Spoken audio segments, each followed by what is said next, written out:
Salut! Aujourd'hui, on en profite d'avoir un beau temps pour faire un tour dans les champs. Quand je dis beau temps, c'est un moment entre deux pluies, bien sûr. Et aujourd'hui, on va parler de gestion des flux de fertilité en agriculture de conservation des sols. Donc le but, ça va pas être de simplement parler que d'azote, de quand déclencher mon premier rapport d'azote sur blé, colza et quelle quantité. Je préfère parler de sens plus large, vous l'avez compris, de gestion des flux de fertilité, parce qu'il y a des éléments à prendre en compte en fait, qui sont pour moi assez nombreux. On a pas mal de variables à prendre en compte. Et à partir du moment où on vient modifier le système, l'utilisation du sol, son comportement, eh ben, on vient modifier tous ces flux de fertilité.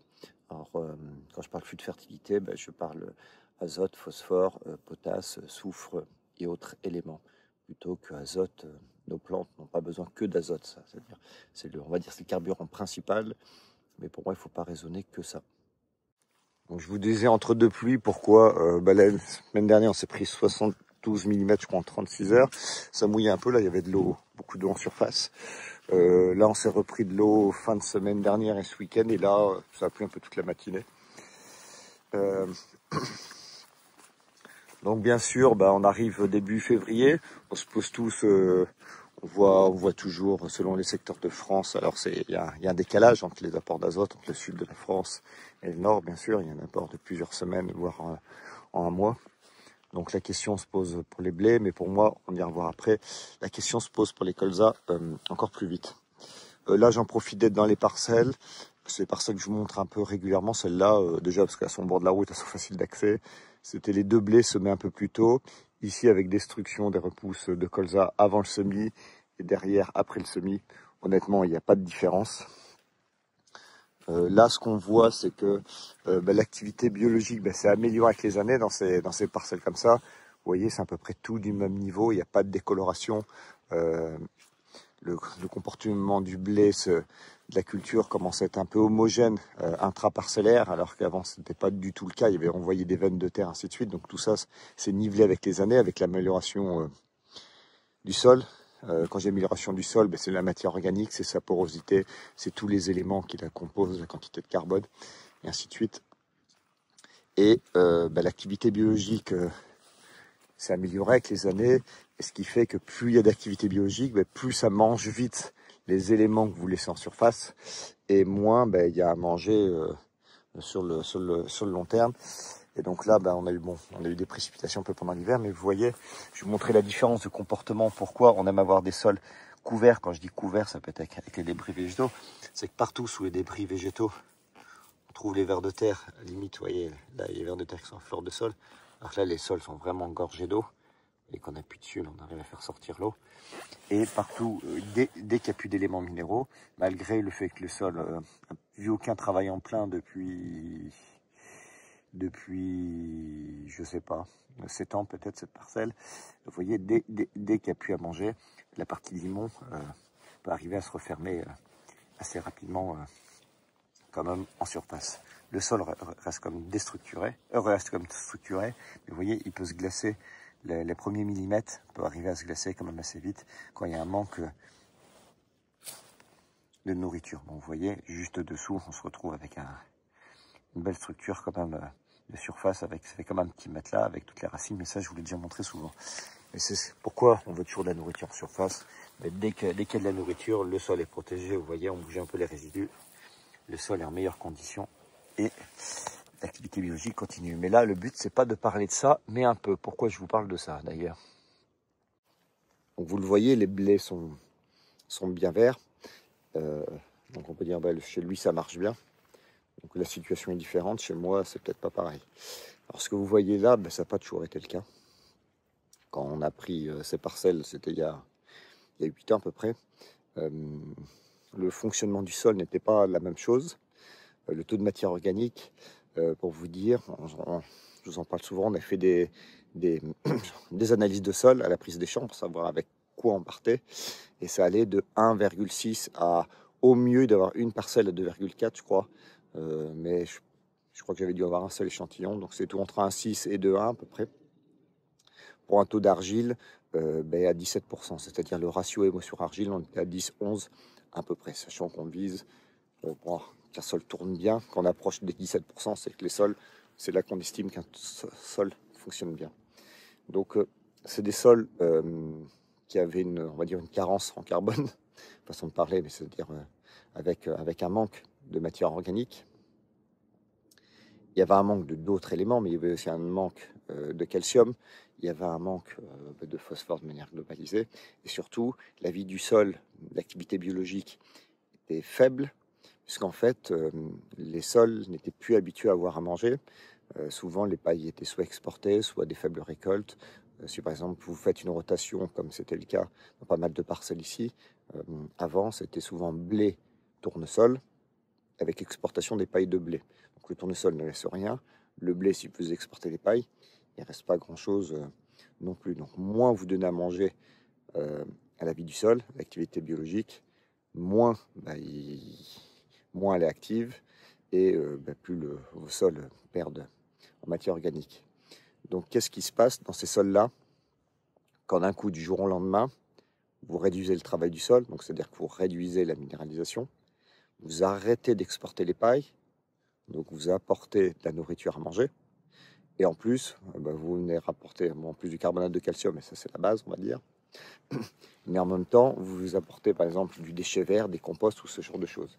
C'est-à-dire que le sol qui n'était pas habitué à avoir beaucoup de nourriture, à avoir à manger régulièrement, il était, on va dire, en mode comme j'aime, mais comme j'aime pas, c'est-à-dire avec vraiment pas grand-chose à manger. Puis du jour au lendemain, vous lui mettez une grosse ration à manger. Et là, ça devient assez compliqué à digérer, surtout que quand vous diminuez, baissez, arrêtez le travail du sol, vous diminuez la quantité d'azote rapidement disponible pour le sol, parce que souvent on parle d'azote pour les cultures, mais le sol, la vie du sol en a besoin pour dégrader le carbone. C'est pour ça qu'on parle de ratio de C sur N. C'est bien l'azote qui est utilisé pour dégrader le carbone. Alors l'azote ne disparaît pas, c'est qu'elle est mobilisée, elle est utilisée pour la vie du sol, pour dégrader le carbone. Donc quand vous venez diminuer cette quantité d'azote disponible avec la réduction de travail du sol, et qu'en plus vous augmentez la quantité de carbone à dégrader, donc d'un côté, vous voyez, les deux ratios en fait s'inversent de manière opposée. Donc les premières années, ce qu'il a fallu faire, quand je parle de gestion des flux de fertilité, là il a fallu nourrir le système en azote de manière assez importante, pas autant pour les cultures, mais pour la vie du sol, où le but c'était d'équilibrer, on va dire indirectement, le C sur N du sol, et donc après directement la vie du sol, pour arriver à dégrader tout ça. Donc soit vous accompagnez avec de la fertier organique comme ça, ou bien ce qu'on a fait il y a 7-8 ans, j'ai plutôt pris l'option, c'était au moment de mon installation, en niveau trésorerie, bon on n'en a pas au début, la trésorerie qu'on a, c'est de la trésorerie qu'on a empruntée à la banque. Donc on a plutôt fait ça avec de l'azote liquide. À l'époque, l'azote liquide était moins cher qu'actuellement. Bon, actuellement, les prix ont quand même rebaissé, parce que là, on était dans les camions que tu as achetés cette année. Je crois qu'on doit être à 250, 256 euros en moyenne à la tonne. C'est toujours mieux que les 600-700 qu'on a vu par les années passées. Il y a 7-8 ans, on était plutôt à 170, 180 euros à tonne. Donc, on pouvait se permettre d'apporter plus d'azote minéral comme ça. Donc, le but, il y a 7-8 ans, les cultures, en fait, quand on a commencé ce système, donc je vous ai expliqué, on a mis tous les ratios d'à côté, c'est-à-dire réduction, arrêt du travail du sol très rapide, restitution des pailles, apport de déchets verts. Donc tout pour limiter tout ce qui limite limiter la quantité d'azote disponible, c'est augmenter la quantité de carbone. Donc pour du blé, on va dire à 55 quintaux, là, il ne fallait pas tabler sur du 150 unités d'azote, il fallait être au moins à 180 unités d'azote. Et les premiers apports devaient être importants et assez tôt en sortie d'hiver, parce que les cultures étaient vraiment jaunes.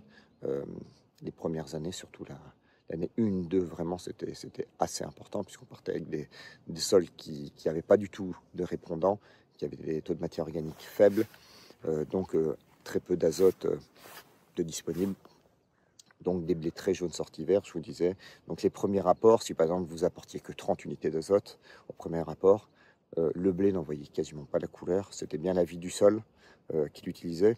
Après, je vais voir par le montage des photos de ces années-là, mais je pouvais venir au mois de février dans le champ, les résidus étaient encore très très présents, ça faisait encore un mulch de surface, parce que la vie du sol était beaucoup moins active, elle mettait beaucoup de temps à digérer. Donc là, vous aviez un mulch encore de repousse, de débris végétaux de colza qui étaient présents. Donc vous veniez épandre vos 30 unités d'azote là-dessus.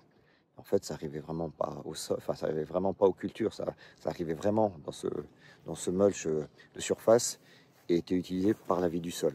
Donc là, on augmentait les doses les premières années pour que ça puisse convenir à la fois au sol et à la fois à la culture. Et après, on est arrivé, donc ça, on a fait ça les premières années. Après, on a tout doucement glissé par la réduction du nombre de passages et de doses. C'est-à-dire, plus le sol se mettait à fonctionner correctement, on gardait 2 gros apports, on va dire.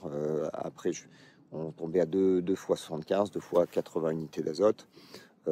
Un courant février et un courant mars.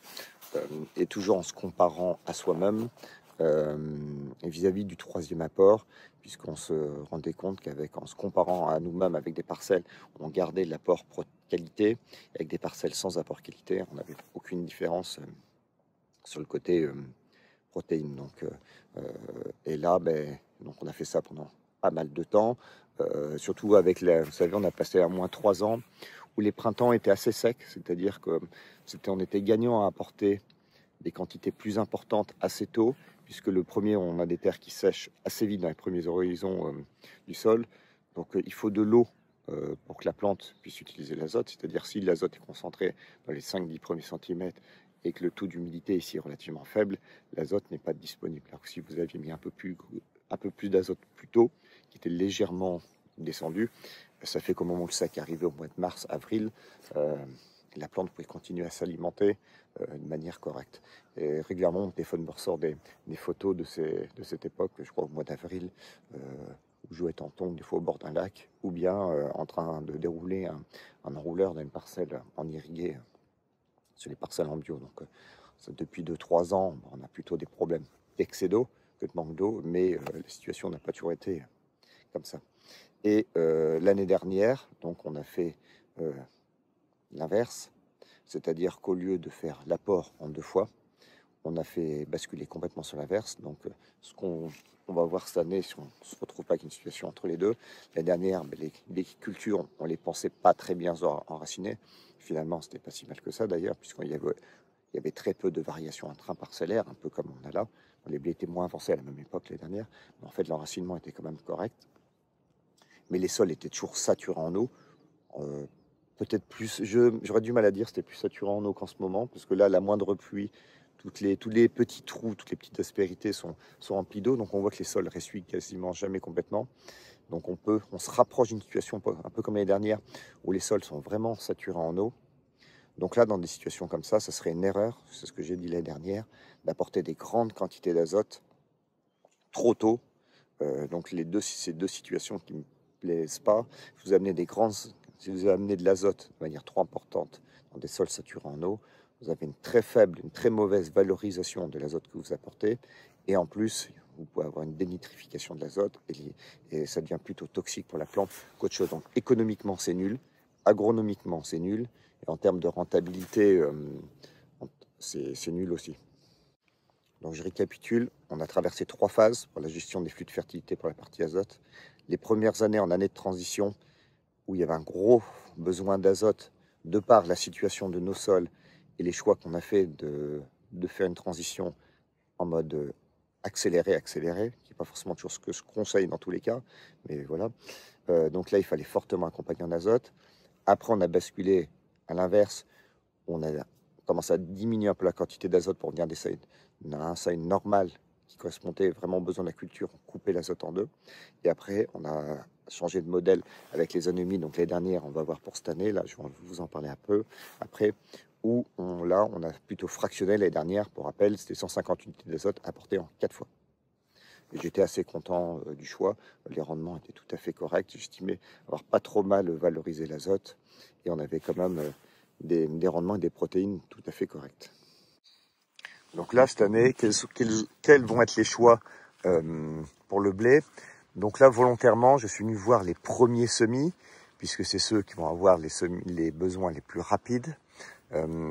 Sauf peut-être, il faudrait que j'aille voir, je verrai si je vous montre pas en vidéo, les blés de maïs semblent un peu plus affamés, on va dire. Je pense qu'on a un peu plus de feuilles basses en besoin de nutrition. Mais vous voyez, des blés comme ça, honnêtement, on n'est pas vraiment pressé. Le stade des pieds 1 cm chez nous, ça sera peut-être fin février, début mars. Je pense que ça va arriver quand même assez vite. Donc le but, ce sera d'accompagner à ce moment-là. Mais là, aujourd'hui, sur toutes les parcelles de blé, je me pose pas trop la question. Je mets 30 unités sur une parcelle témoin, parce que vous avez compris, j'aime bien me comparer à moi-même pour savoir si la gestion était bonne, si les choix étaient bons, si le bon sens paysan était bon, mon OAD personnel. Donc il y a toujours une parcelle où je fais un apport un peu de manière différente pour pouvoir juger la pertinence et faire les observations après coup pour savoir si c'était la bonne méthode ou pas sur le reste des parcelles. Quand je parle d'azote, j'aime bien parler d'un autre élément. J'aime bien parler soufre aussi avec l'azote. On sait aujourd'hui que pour bien valoriser l'azote, il faut l'accompagner avec du soufre. Les deux, en fait, il faudrait éviter de trop dissocier ces éléments. On a des sols en plus qui sont humides, chargés en eau, avec des grosses pluviométries. Le soufre est facilement et très lessivable. Donc en moyenne, il n'y a plus grand-chose dans les sols. Donc moi, je suis quelqu'un qui a tendance à faire des gros apports en soufre. Je préfère diminuer l'azote et augmenter la partie soufre pour améliorer l'efficience de l'azote. Donc je pars en gros sur un ratio 1 pour 2, 1 de soufre pour 2 d'azote absorbé, utilisé, utilisable, alors pas toujours répandu. Vous allez voir pour le colza. Donc là, pour le blé, ben, je vais partir, je vais viser quasiment, même pas quasiment, je vais viser 75 unités de soufre qui va accompagner la fertilisation azotée. Et avec le soufre, on l'utilise sous forme kiésérite parce que pour pouvoir profiter de la magnésie qui est accompagnée avec cette formulation d'engrais. Et la magnésie, chez nous, on est toujours déficitaire. La faire rentrer en foliaire glypsotope, on sait que c'est moyen, ça marche pas très beaucoup. Les sols, en plus, on a un ratio potasse sur magnésie qui est pas super. Il faudrait quasiment remplacer le carbonate de calcium par la dolomie. Pour l'instant, on ne le fait pas parce que le carbonate de calcium, on en a un local qui vaut vraiment pas très cher. La dolomie, c'est pas le même, c'est pas la même histoire. Donc, au moment où je vais commencer les épandages d'azote, je vais suivre, je pense, avec la kiésérite. Donc, la date pour les premiers rapports, je pense qu'on commencera par les blés de maïs. Là, on laisse passer l'épisode pluvieux. On devra avoir peut-être une petite période avec à peu près du soleil, des températures qui avoisinent les 10 degrés dans les jours à venir. Et selon le comportement, si ça se trouve, ça va nous amener autour du 17, 20 décembre, 20 février. Et là, on verra peut-être pour faire un premier rapport, pas forcément important, peut-être 30 unités sur les différents blés. Donc si ça se trouve, ça sera peut-être que dans 2 semaines, mais vous voyez, il n'y a rien qui presse. Je préfère mettre un peu trop tard sur les blés, le premier rapport, qu'un peu trop tôt. Un peu trop tard est rarement préjudiciable. Vous voyez, les blés sont quand même très bien. Ceux du SMI du 5-6 novembre sont moins beaux visuellement parce que c'est des SMI à 25 un peu plus tardifs, des 2 semaines de décalage de date de SMI au mois de novembre, comme on a eu un beau mois de novembre, à jouer sur le développement, mais alors ceux-là sont plus jolis à l'œil, les autres marquent ont un rang tous les 25 plus dense, c'est différent visuellement, mais par expérience, les SMI du début novembre, fin octobre, début novembre, vraiment du début novembre, sont peut-être un peu mieux en rendement que ceux-là. D'ailleurs, c'est pas pour rien si j'ai semé les plus belles parcelles début novembre plutôt que le 26 octobre, comme ici. D'ailleurs, ces autres parcelles, les plus belles parcelles, j'ai décidé de même d'accompagner les céréales avec une fertilisation organique. Ils ont eu 2 tonnes de lisier de porc, face solide, donc c'est un engrais pulvérulent, enfin pulvérulent, oui, on est pensé avec les épandérables, et donc ça fait à peu près 12 d'azote, 40 de 40, 42, 46 de phosphore et 6 de potasse. En gros, c'est une sorte de 18-46 avec un peu de potasse. Donc ça c'est le dosage à la tonne, on a mis 2 tonnes. Et seulement, c'est les plus belles parcelles, les petites parcelles. Comme ici, où on sait qu'ils font jamais les meilleurs rendements. Ici, il y a une impasse. C'est-à-dire, maintenant, je choisis de chouchouter, d'améliorer les marges économiques sur les parcelles les plus rentables et de faire une conduite un peu différente sur les parcelles les moins rentables, puisqu'on ce qu'on cherche bien, c'est de la rentabilité dans nos systèmes. Il me restait aussi un peu de big bag de 18-46 qui commencent à avoir pas mal d'années, qui sont ouverts en tas d'ailleurs, un seul bloc dans la trémie. Et sur ces belles parcelles, j'ai même mis 40 kilos de 18-46 sur la ligne. Donc ces parcelles-là, vous voyez, c'est les derniers semis, donc ils auront besoin plus décalés. Il y a de la fertilocalisée, plus de l'organique. Donc je pense qu'on a le temps avant de se soucier de la rapporter de l'azote. On va essayer de finir là pour les blés. Quelle sera la gestion sur le nombre d'apports? Honnêtement, j'en sais rien. Ce sera peut-être en 3 apports, ce sera peut-être en 4. La plus grosse probabilité sera peut-être 3 par rapport à la situation hydrique des sols. On voit que les sols sont comme assez chargés en eau. Si on fait un premier apport à 30, il nous restera 120 à porter, on fera peut-être 2 fois 60 après. Ça sera vraiment selon la météo. Je cale rien en avance sur les dates et les quantités par passage, puisque c'est à nous, avec notre bon sens, de prendre ces décisions.